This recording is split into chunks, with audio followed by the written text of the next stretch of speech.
여러분, 우리가 신앙생활하면서 고민하는 것 중에 하나가 이런 것 같아요. 신앙이 무엇일까라는 것입니다.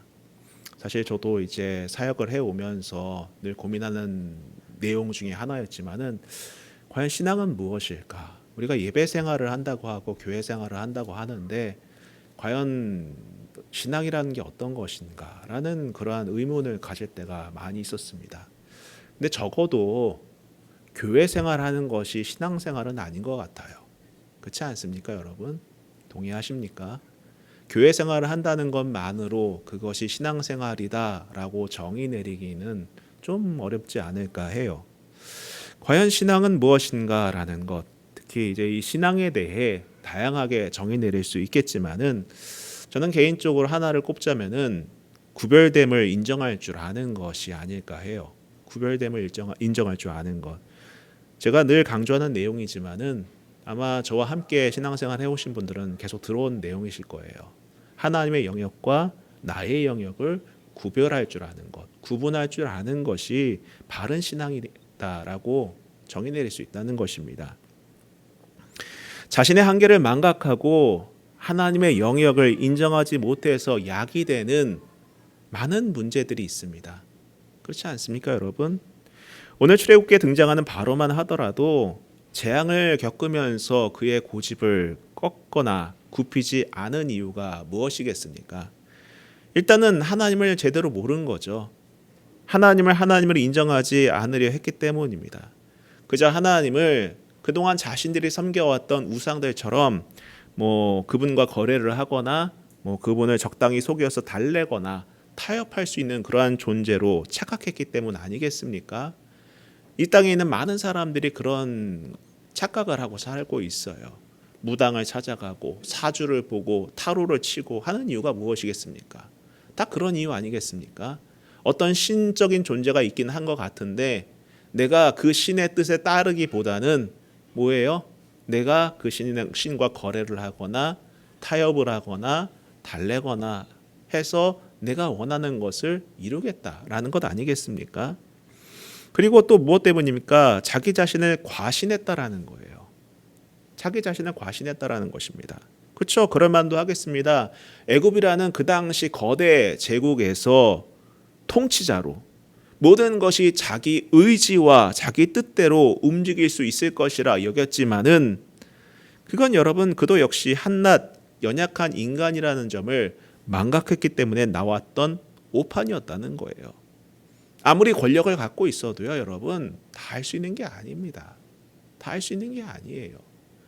어떤 지도자도요, 그냥 무리수를 두고 밀어붙이면은 다 문제가 생기기 마련입니다. 이게 인간의 한계라는 거예요. 여러분 오늘날 성도라고 자부하다가도 넘어지는 이유를 살펴보면은 이와 비슷한 경우를 종종 보게 됩니다.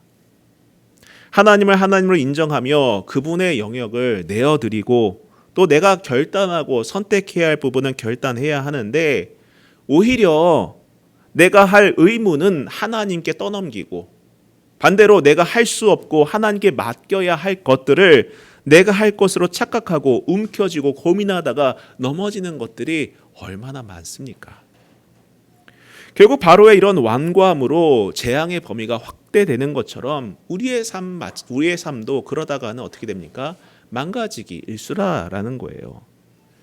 나일강에서 시작한 재앙은 가축과 사람에 이르렀고 급기야 온 하늘까지 움직이기 시작했던 것입니다. 앞서 재앙을 통해서 이스라엘 백성에게 여호와가 하나님인 줄을 알게 하셨고 또 나아가 바로와 애굽 백성에게 여호와가 하나님인 줄을 알게 하셨는데 이제는 세상 온 천하가 하나님께 속한 줄을 알게 하신 사건이 오늘 이제 우리가 읽은 그런 내용들 아니겠습니까? 아무튼 간에 여러분 지혜 있는 신앙이라는 것은 무엇입니까? 하나님의 통치의 영역과 인간의 선택의 영역을 구분할 줄 아는 거예요. 아무튼 오늘 말씀은 바로 이런 부분을 생각하게 만드는 내용이죠. 자, 이제 여섯째 재앙에 이어 7번째 재앙인 우박 재앙에 대해서 한번 다뤄보려고 합니다. 자, 오늘 말씀을 다시 한번 읽어보면 13절부터 보시겠습니다. 여호와께서 모세에게 이르시되 아침에 일찍이 일어나 바로 앞에 서서 그에게 이르기를 히브리 사람의 하나님 여호와의 말씀에 내 백성을 보내라. 그들이 나를 섬길 것이니라. 내가 이번에는 모든 재앙을 너와 내 신하와 내 백성에게 내려 온 천하에 나와 같은 자가 없음을 내가 알게 하리라. 내가 손을 펴서 돌림병으로 너와 내 백성을 쳤더라면 내가 세상에서 끊어졌을 것이나 내가 너를 세웠음은 나의 능력을 내게 보이고 내 이름이 온 천하에 전파되게 하려 하였음이니라. 바로는 앞서 6번째 재앙이었던 독종 재앙 앞에서조차 별다른 마음의 동요가 없었으며 완고한 고집은 여전했습니다. 그래서 뭐라고 하십니까? 우리가 지난 시간에 읽었던 12절 말씀 뭐라고 나와 있습니까? 여호와께서 바로의 마음을 완악하게 하셨다. 자, 완악하게 하셨다는 것은 무엇이라고 말씀드렸습니까? 그냥 바로가 하고 싶은 대로 내버려 뒀다라는 거예요. 그냥 네 마음대로 해봐. 너가 하고 싶은 대로 해봐. 사실 이거보다 더 큰 심판이 없어요, 여러분. 그냥 내버려 두는 것만큼 큰 심판이 없습니다. 은혜를 거절할 때 하나님이 하나님 되심을 드러내는 또 다른 방법은 다름 아닌 유기하는 거예요. 그냥 내버려 두는 겁니다. 하나님께서 나를 내버려 뒀다고 해서 기뻐하지 마세요. 두려운 일입니다. 내가 잘못을 하고 있는데 아무 일이 없다? 여러분, 이것은 두려운 거예요. 사실은요. 두려운 겁니다. 그래서 경고가 있는 것이 은혜입니다. 옆에서 경고해주며 깨닫게 해주는 사람이나 말씀이 있는 것이 은혜임을 믿으시기 바랍니다. 내 잘못처럼 생각이 들지 않더라도 상황적으로 내가 봤을 때 주변에 문제가 있는 것처럼 느껴질 때에도 여러분 들으세요. 그때도 들으시기 바랍니다. 난 아무런 문제가 없는데, 내 주변의 문제인데, 나와는 상관없는 건데, 저 사람이 잘못한 건데, 네 환경이 문제가 있는 건데 라고 느껴지더라도 들으셔야 되는 거예요. 들으셔야 되는 거예요. 마음을 좀 여셔야지 큰 재앙을 막을 수 있는 겁니다. 다른 게 아니에요, 여러분. 들어야 돼요. 여러분의 굳은 마음을 좀 부드럽게 하시고 마음을 여셔야 돼요. 그래야지 여러분 이 바로처럼 계속 얻어맞지 않는 겁니다. 자, 아무튼 계속해서 보면은, 자, 이번에는 먼저 여호와께서 재앙을 내리시기 전에 무서운 얘기를 하십니다. 자, 15절을 한번 보시면 뭐라고 되어 있습니까? 내가 손을 펴서 돌림병으로 너와 네 백성을 쳤더라면 내가 세상에서 끊어졌을 것이나. 이 말씀 보면 하나님께서는 왜 앞선 전염병 재앙으로 바로와 애굽을 멸망시키지 않았는지를 알려주셨다라는 거예요. 왜 내가 너희들을 전염병으로 멸망시키지 않은지 알겠느냐라는 거예요. 만약에 여러분 5번째 재앙이었던 전염병으로 가축만이 아니라 사람까지 쳤다면 바로도 그때 세상에서 사라졌을 것입니다. 오늘날에도 참 많은 전염병들이 있죠. 뭐 조류독감, 뭐 새가 앓던 병이 인간에게 왔을 때 치명적이다. 뭐 이런 얘기 많잖아요. 우리가 한번 크게 홍역을 치렀던 코로나도 박쥐에게서 온 거라고 하지 않습니까? 만약에 이 전염병이 인간에 옮겨졌다면은 정말 치명적인 결과를 낳았겠죠. 6번째 재앙인 독종 재앙은 사람과 가축 모두에게 발생했지만은 그것이 목숨을 빼앗아가는 질병은 아니었어요. 그렇죠? 물론 이런 이유로 바로는 앞선 재앙을 당했음에도 불구하고 꿈쩍하지 않았겠습니다만, 자, 그런데 여러분 16절 한번 보시기 바랍니다. 뭐라고 되어 있습니까? 내가 너를 세웠음은 나의 능력을 내게 보이고 내 이름이 온 천하에 전파되게 하려 하였음이니라. 자, 이 말씀 보면은 하나님께서 전염병을 돌려서 바로를 죽게 하지 않은 이유에 대해 말씀하시기를, 바로 너를 살려두어서 무엇입니까? 하나님의 능력을 보이고 온 땅에 그분의 이름을 알리기 위함이다라고 그 근거를 말씀해 줬다라는 거예요. 즉 하나님께서 바로에게 돌림병을 언급하신 이유는 결국 이 모든 것이 하나님의 손, 하나님의 통치 아래에 있음을 깨닫게 하시고 돌이킬 수 있는 기회를 다시 한번 주셨던 것입니다. 저는 사실 이 말씀을 보면서 많이 두려웠어요. 그리고 무거운 마음이 들었습니다. 여러분, 우리는 사는 것을 당연하다라고 생각을 해요. 그렇죠? 살고 있는 것에 대해서 그렇게 심각하게 생각하지 않고 의미 있게 생각하지 않습니다. 당연하다라고 생각을 해요. 당연히 내가 하루 일과를 보내고, 당연히 내가 잠을 자고, 당연히 내가 다음날 아침에 눈을 뜨고, 당연히 내가 몇 달 후에 어떤 계획을 실행할 것이고, 당연히 내년에 내가 어떠한 삶을 살 것이고, 이런 것을 다 당연하다라고 생각을 합니다. 근데 여러분, 뉴스에서 들려지는 여러 가지 사건과 사고를 한번 보시기 바랍니다. 과연 그 사고를 당하는 사람들은 그 사고를 당할 것을 알았겠습니까? 알았겠냐고요. 그 질병 때문에 죽을 것이라는 것을 알았겠습니까? 요즘 물놀이 철이라고 해서 사람들이 물놀이 사고를 많이 당해요. 저도 그래서 부교육자 시절에 청년들을 데리고 절대 계곡을 안 갔습니다. 계곡 혐오증이 있었어요. 무슨 일이 있을까 봐. 그래 아이들한테 그걸 가르칩니다. 절대 계곡은 가면 안 돼. 얘기를 합니다.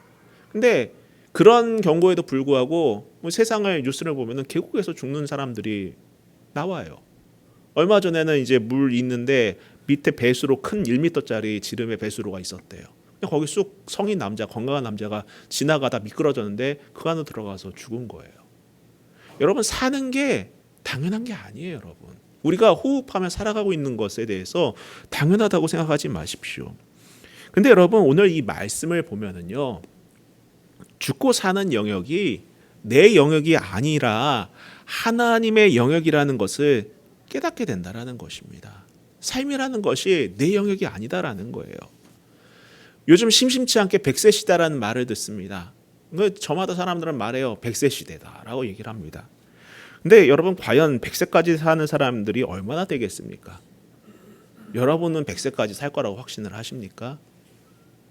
여러분, 사실 이 100세 시대라는 말은요, 보험회사에서 만든 상술이에요. 그냥 슬로건입니다. 보험 팔아먹으려고 만든 슬로건이에요. 여러분 100세 시대 아닙니까? 보험 드세요. 이거 아니겠습니까, 여러분? 여러분의 삶을 당연하게 여기지 마십시오. 여러분의 부모가 곁에 있는 것에 대해서 당연하게 여기지 마시고, 여러분의 배우자가 옆에 있는 것에 대해서 당연하다고 생각을 하지 마세요. 여러분의 자녀가 여러분 곁에 있는 것에 대해서 당연하다라고 여기지 마세요. 그것은 당연한 게 아니에요. 결코 당연한 게 아닙니다. 이것은 감사할 일이고 은혜를 고백할 일이라는 사실을 믿으시기 바라요. 왜냐하면은 이것은 내가 어떻게 할 수 없는 영역이기 때문입니다. 세상엔 참 많은 이별들이 있지 않습니까? 누가 이별을 하고 싶어요? 누가 이별을 하고 싶어 하겠습니까? 이별을 하고 싶어 하는 사람이 누가 있겠어요? 그러나 자기가 원하지 않는 일들을 경험할 때가 얼마나 많이 있습니까? 여러분, 잘 살펴보면은 우리가 할 수 없는 영역이지만은 내가 할 수 있다라고 착각하면서 사는 것이 얼마나 많이 있냐라고요. 얼마나 많이 있습니까? 대표적으로 우리의 수면과 직결된 건강의 영역을 우리 마음대로 할 수 있다고 생각하지 않습니까, 여러분? 그래서 운동합니다. 근데 여러분, 신기하게도 운동 잘하는 사람이 막 병 걸리는 것도 나와요. 그리고 여러분 보충제 같은 거 드시죠? 비타민이라든 이런 거 드시죠? 저도 좀 먹었었어요. 근데 제가 어떤 세바시라는 영상 있죠? 여러분 한번 들어보셨겠지만은 이제 어떤 전문가가 나와서 강연하는 영상이 있었는데, 하는 이제 내과 전문의가 나와서 얘기하는 걸 쭉 듣다가 섬찟했어요. 그 사람이 나와서 하는 말이 무엇이었냐면은, 여러분 너무 보충제 맹신하지 마세요. 이런 얘기를 하더라고요. 그래서 무슨 얘기인가 한번 들어봤는데, 만약에 그것을 먹어서 효과가 있으면은 의약품으로 등록돼야 된대요. 그래서 아이러니하게도 효과가 나타나면 안 돼야 되는 것이 비타민제라는 거예요. 신기하지 않습니까, 여러분? 효과가 나타나지 않아야지만이 이게 건강식품으로 등록할 수 있다라는 거예요. 그게 효능이 나오면은요, 의약품으로 등록이 되고 또 부작용도 이렇게 연구를 해야 된다는 그런 얘기가 있더라고요. 그래서 그렇구나라는 생각을 좀 해봤습니다. 신기하지 않습니까, 여러분? 우리가 그토록 수명 연장을 위해서 뭔가를 먹고 운동을 하는데 그게 그렇게 도움이 되지 않을 수도 있다는 사실을 좀 생각했다는 거예요. 그것만이겠습니까? 여러분, 우리가 살고 있는 환경도 마찬가지죠. 내가 살고 있는 환경이 내 마음대로 됩니까? 절대 내 마음대로 될 수가 없어요. 그리고 내가 아닌 다른 사람이 내 마음대로 되나요? 아니에요. 내 마음대로 될 수가 없습니다. 우리는 환경을 내가 통제할 수 있다고 생각하고 남도 내가 통제할 수 있다라고 착각을 합니다. 그러나 현실은 무엇입니까? 손을 대면 될수록 더 관계는 엉망이 되고 더 상황은 나빠지는 경우를 많이 본다라는 거예요. 그럼 어떻게 하라는 거죠, 주님? 어떻게 하라는 것입니까? 하나님께 맡겨야죠. 맡기는 게 뭘까요? 세 가지라는 것입니다. 가장 먼저 기도하는 거죠. 그리고 기대하는 거예요. 그리고 기대하면서 기다려주는 거죠. 하나님이 일하실 때까지. 그게 하나님의 영역에 맡겨드리는 삶이라는 것을 여러분 잊지 마시기를 바랍니다. 앞서 신앙은 구별됨을 인정할 줄 아는 것이라 말씀드렸던 것처럼 하나님의 영역을 인정하고 그분의 통제에 맡길 줄 알아야 해요. 그게 건강한 신앙이고 바른 신앙입니다. 이는 곧 하나님께서 부어신 은혜 가운데 서 있는 삶을 의미하는 것이기도 해요. 그래서 기도하는 것이고, 그래서 기대하는 것이고, 그래서 기다려주는 거예요. 기다림을 갖는 것입니다. 여러분, 이러한 은혜가 있기를 축원합니다. 이러한 은혜가 있기를 축원합니다.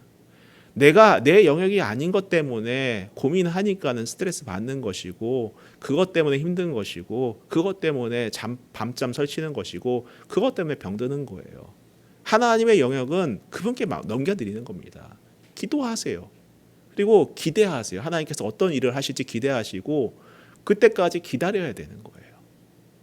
그게 하나님의 영역에 맡겨드리는 성도의 모습입니다. 자, 계속해서 18절부터 보도록 하겠습니다. 내일 이맘때면 내가 무거운 우박을 내리리니 애굽 나라가 세워진 그날로부터 지금까지 그와 같은 일이 없었더라. 이제 사람을 보내어 내 가축과 내 들에 있는 것을 다 모으라. 사람이나 짐승이나 무릇 들에 있어서 집에 돌아오지 않는 것들에게는 우박이 그 위에 내리리니 그것들이 죽으리라 하셨다 하리라 하시니라. 바로의 신하 중에 여호와의 말씀을 두려워하는 자들은 그 종들과 가축을 집으로 피하여 들였으나 여호와의 말씀을 마음에 두지 아니하는 사람은 그의 종들과 가축을 들에 그대로 두었더라. 자, 이번 재앙은 지금까지 지켜보아왔던 재앙과는 다른 양상을 보여줍니다. 상당히 위험 수위가 올라갔어요. 그리고 하나님께서도 미리 경고를 하십니다. 미리 경고를 하세요. 지금까지 경고를 하지 않으셨잖아요. 근데 미리 경고를 하세요. 19절 말씀처럼 뭐라고 말합니까? 집에 돌아오지 않고 들에 그대로 있으면 가축이든 사람이든 다 죽을 것이다. 선택의 기회를 주셨던 거예요. 여러분, 이는 미리 정답을 알려준 시험과 같다고 할 수 있습니다. 그런데 여러분, 답을 미리 알려줬다고 해서 모두가 그 답을 행하는 것은 아닙니다. 아마 대학 시절에 다 겪어보셨을 것이겠지만 저도 대학에 처음 입학하고 첫 시험을 보는데 교수님이 오픈북을 한다는 거예요. 아니 그러면은 뭐 쉬운 거 아닌가라는 생각을 하죠. 그렇죠? 여러분? 오픈북 시험 뭐 고등학교 때는 상상도 못한 시험 아닙니까? 어떻게 책을 펴고 시험을 볼 수가 있지? 이거 답을 다 알려주는 거네? 라는 생각을 할 수 있겠죠. 근데 그 와중에도 점수를 못 받는 경우가 허다합니다. 알아도 못하는 거예요. 알아도 못하는 거예요.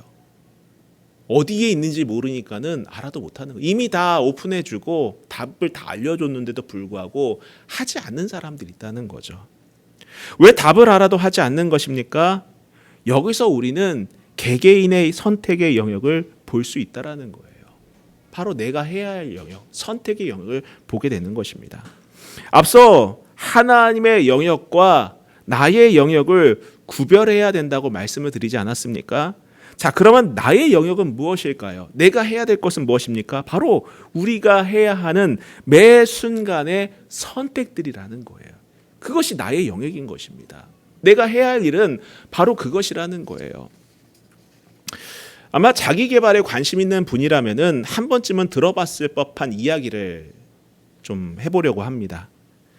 다 들어보셨는 내용이에요. 뭐냐면은 세상을 바꾸고 싶다면 이불 정리부터 시작하라. 아마 들어보셨을 겁니다. 세상을 바꾸고 싶다면은 이불 정리부터 시작하라. 이 말로 유명한 윌리엄 맥레이븐 미 해군 대장의 연설이라는 거죠. 그 연설문을 제가 잠깐 읽어드리면요, 이런 내용이 있습니다. 중간중간 생략을 해서 말씀을 드릴게요. 세상을 변화시키고 싶으십니까? 그러면 침대 정리부터 시작하십시오. 매일 아침 침대를 정돈한다면 여러분은 그날의 첫 번째 과업을 완수하게 되는 것입니다. 그것은 여러분에게 작은 뿌듯함을 줄 것입니다. 그리고 다음 과업을 수행할 용기를 줄 것입니다. 자, 그리고 침대 정돈하는 사소한 일이 인생에서 얼마나 중요한 역할을 하는지 보여줍니다. 여러분이 사소한 일을 제대로 해낼 수 없다면 큰일 역시 제대로 해내지 못할 것입니다. 그리고 혹시 비참한 하루를 보내셨다면 여러분 집에 돌아와 정돈된 침대를 보게 될 것입니다. 여러분이 정돈한 침대를요, 이것은 여러분에게 내일은 할 수 있다는 용기를 줄 것입니다. 그 이후에도 계속 이제 여러 가지 연설 내용이 담겨져 있습니다. 여러분, 신앙이라는 것은요, 이미 답을 알고 있어요. 이미 답을 알고 있습니다. 제가 여기서 뭐 설교를 안 해도 여러분은 답을 다 알고 있어요. 무엇을 해야 되는지, 어떤 선택을 해야 되는지, 그것을 왜 해야 되는지 이미 여러분 다 알고 계십니다. 신앙은요, 답을 알고 그 답을 선택하는 거예요. 단순한 겁니다. 그 답을 선택하는 거예요, 여러분들이. 그 답을 실천하는 거예요. 그 선택을 다른 사람들에게 떠넘기지 마세요. 하나님께 미루지 마세요. 그리고 하나님께서는 모르는 것을 우리에게 선택하게끔 강요하지 않으시는 분입니다. 모르는 것은 선택할 필요가 없어요. 여러분이 아는 걸 하면 되는 거예요. 여러분이 알고 있는 선택들, 삶의 매 순간순간마다 내가 결정할 때마다 내가 무엇을 해야 될지 내 앞에 놓여있는 그 현실 속에서 그 선택들을 하나하나 해나가시기를 바랍니다. 그것이 나의 영역인 거예요. 그저 알고 배운 것만, 여러분이 알고 배운 것만 선택하면 되는 거예요. 굳이 하나님의 영역을 끌어안고 내 삶이 어디까지인지, 내가 얼만큼 살지, 내가 앞으로 무엇을 먹고 마시며 살지, 내 미래가 어떻게 될지 이런 걸 가지고 고민하기보다는 지금 내가 선택해야 될 것들을 선택하고 그것을 실천할 수 있는 용기를 결단하시기를 축원합니다. 그게 우리의 영역이에요. 그게 우리의 영역이고 그게 나의 영역인 것입니다. 여러분이 살기 위해서, 여러분이 생명의 길을 걷게 하기 위해서 하나님께서는 이미 여러분에게 답을 주셨어요. 답을 주셨어요. 뭘 해야 될지 다 답을 주셨어요. 하나님께서는 교만한 바로에게 우박 재앙을 선포하시지만은 피할 길도 주십니다. 피할 길도 주세요. 아니, 미운 사람인데 그냥 죽게 내버려 두지, 더 손해보게 내버려 두지 왜 그러실까? 여러분, 인종과 국적에 상관없이 누구라도 하나님이 보여주신 이미 오픈된 정답을 선택하면은 생명의 길로 갈 수 있다는 것을 보여주신 거예요. 누구라도, 어느 누구라도, 지금까지 하나님 몰랐더라도 앞으로 하나님이 인정하고 그분께서 열어주신 그 길을 걸어가면은 살 수 있다라는 것을 보여주신 것입니다. 이때 바로의 신하는 갈라졌습니다. 어떻게 갈라졌습니까? 성경을 보면은요, 어떤 신하는 그 종들과 가축을 집으로 피하여 드렸습니다.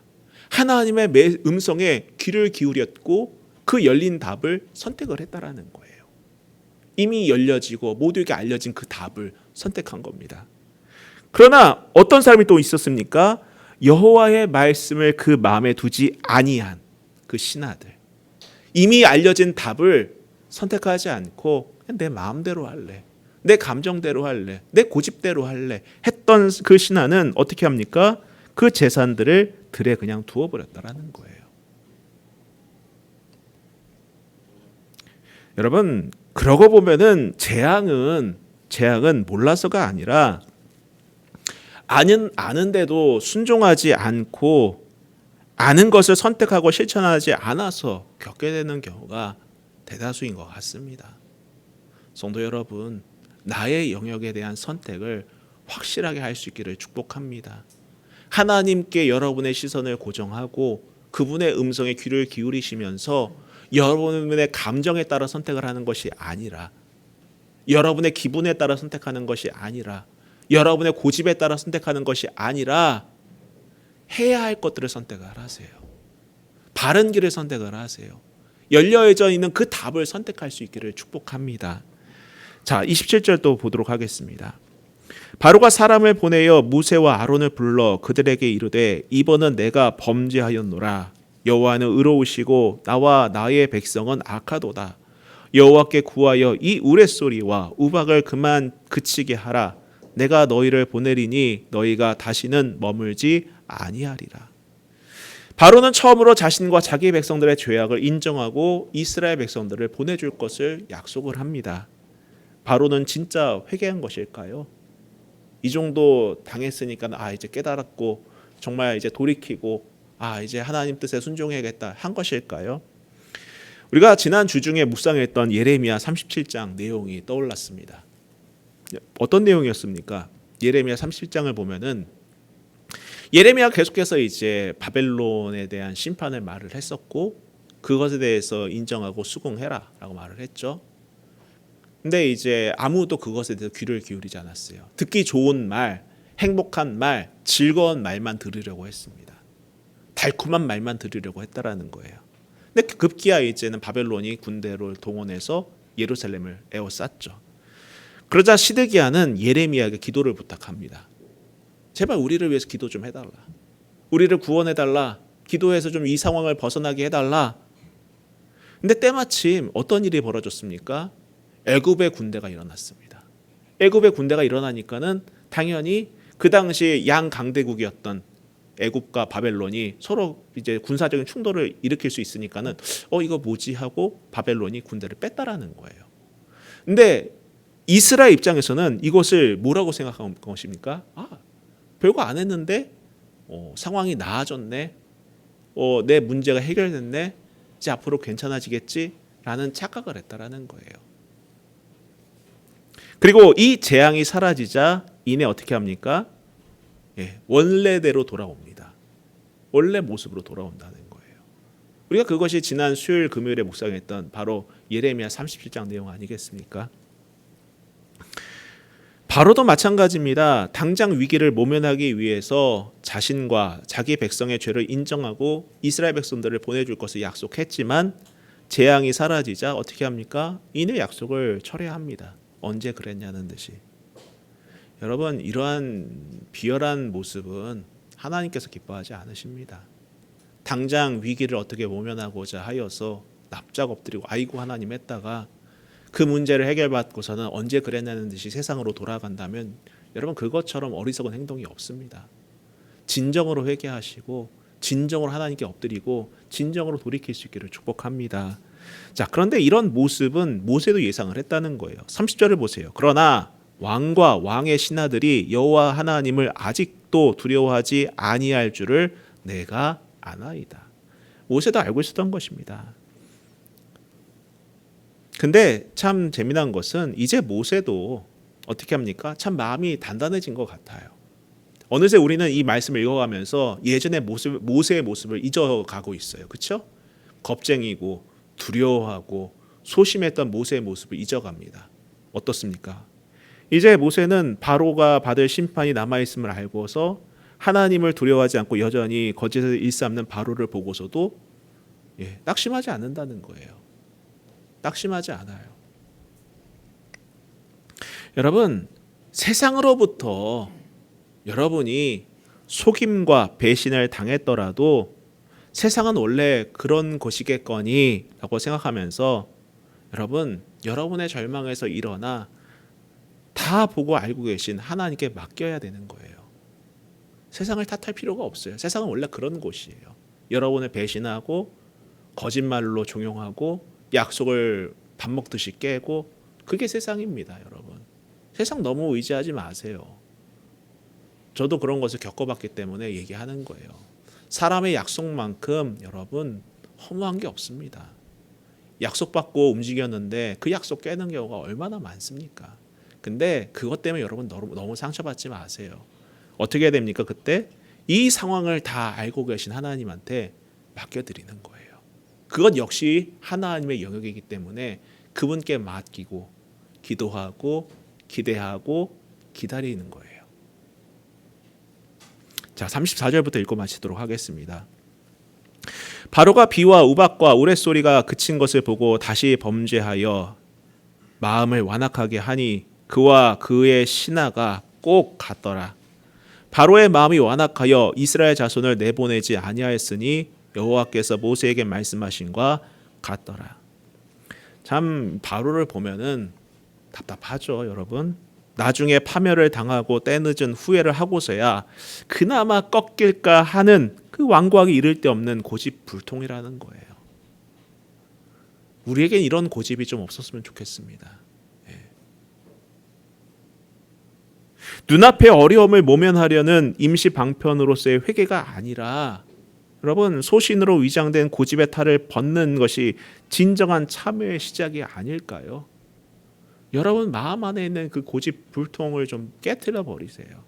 완고함을 좀 내려놓으시기 바랍니다. 내 감정을 앞세우고 내 고집을 앞세우고 내 생각을 앞세워서 일을 그르치는 게 얼마나 많습니까? 하나님께 좀 맡기시고 회개하시고 그분 앞에 여러분들의 마음을 좀 열어보세요. 정리하겠습니다. 여러분 신앙이란 결국에는 통제의 영역인 겁니다. 우리의 삶을 하나님이 통제하시는가 아니면 내가 통제하려 드는가라는 거예요. 아무리 교회 안에 있다 하더라도 우리는 쉽게 내 삶을 내가 통제하려고 하는 경우가 참 많습니다. 내 삶뿐입니까? 남의 삶까지도 내가 막 통제하려고 합니다. 환경도 내가 막 통제하려고 해요. 내가 어떻게든 뭔가를 해보려고 합니다. 근데 해보셨잖아요. 안 되잖아요. 내게 아니에요, 여러분. 우리는 무슨 영역에만 있는 것입니까? 선택의 영역에만 있는 거예요. 올바름을 선택하고 말씀을 선택하고 그 신앙의 양심에 따라 선택하며 나아가는 그 선택의 영역이 내 영역이라는 거예요. 마치 그 장군이 이불을 정리하라는 그 말처럼 우리가 할 수 있는 눈앞의 것들을 해나가면 되는 거예요. 그리고 그 나머지는 여러분 기도하시고 하나님께서 하실 일에 대해서 기대하시고 하나님께서 하실 때까지 기다려주시기를 부탁드립니다. 그것이 믿음 있는 삶임을 기억하세요. 하나님의 영역은 하나님께 맡겨드리고 내가 선택한 영역은 올바른 선택을 하는 것이 구별된 신앙이고 여러분 그것이 바른 신앙임을 믿으시며 여러분의 삶에 바로가 겪은 재앙이 없기를 주님의 이름으로 축복합니다. 여러분의 삶이 하나님 안에서 형통하기를 다시 한번 축복합니다. 우리 같이 찬양하고 기도하도록 하겠습니다.